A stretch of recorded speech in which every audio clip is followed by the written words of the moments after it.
So pressure, is that emotional? Is that physical? Or how do you see that?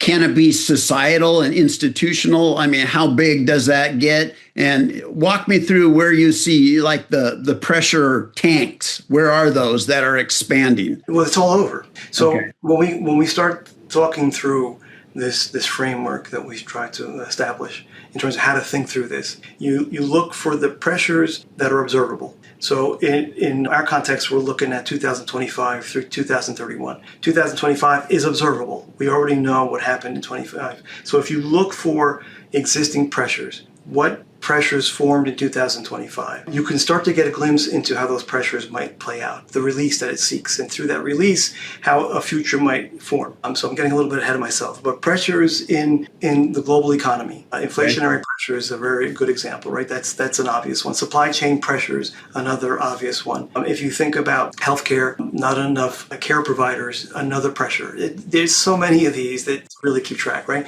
So they span the domains that we track. They span emotion, human capacity, even the environment, right? The environmental pressures that are surrounding us everywhere. So that's what we mean by pressure, and it's multifaceted and it's multi-domain. And the reason why I wanted to spend some more time kind of digging into that term is because it's kind of central to everything else, isn't it?